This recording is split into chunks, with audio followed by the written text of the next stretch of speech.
जी तो चाहता है सच बोले, क्या करे हौसला नहीं होता। कुछ तो मजबूरियां रही होंगी, यूं कोई बेवफा नहीं होता। अखिल म्यूजिक बॉय एंड सुमन। दोसरा के नाम के मेहंदी छपल बारू हाथ पर, दोसरा के नाम के मेहंदी छपल बारू हाथ पर। जाई हमर लाश तोहरा मारो के बास पर, जाई हमर लाश तोहरा मारो के बास पर।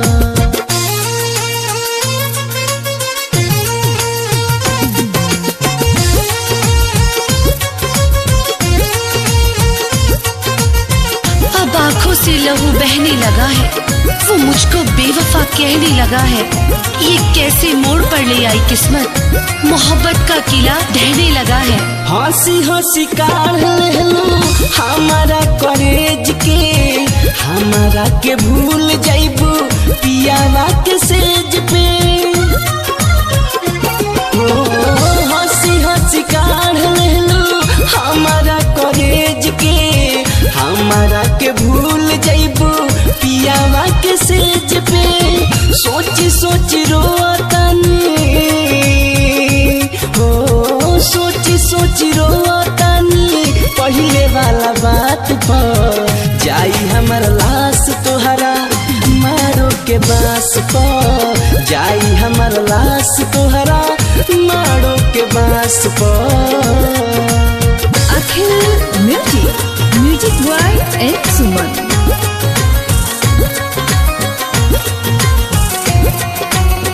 चिरागों को बुझाना चाहता है, वो अपना दिल जलाना चाहता है।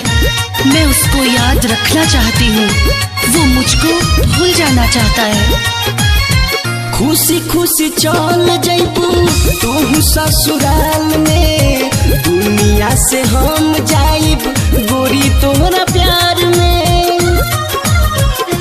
हाँ खुशी खुशी चल जाइबू तू ससुराल में, दुनिया से हम जाइब गोरी तोहरा प्यार में।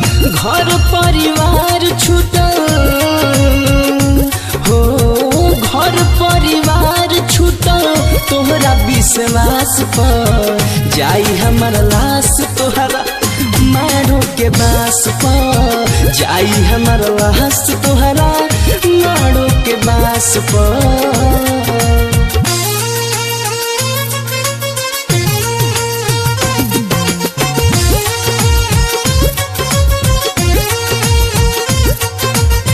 कहानी पे कहानी गढ़ रहा है, वो सारा दोष मुझ पर मर रहा है।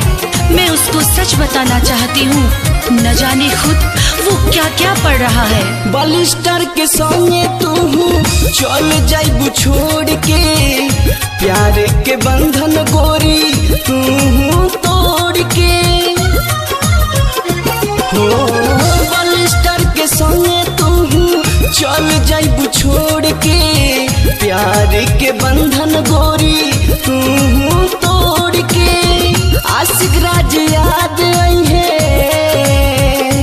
हो, आशिक राज याद आई है हर एक सांस पर। जाई हमर लाश तोहरा मारो के बास पर, जाई हमर लाश तोहरा मारो के बास पर।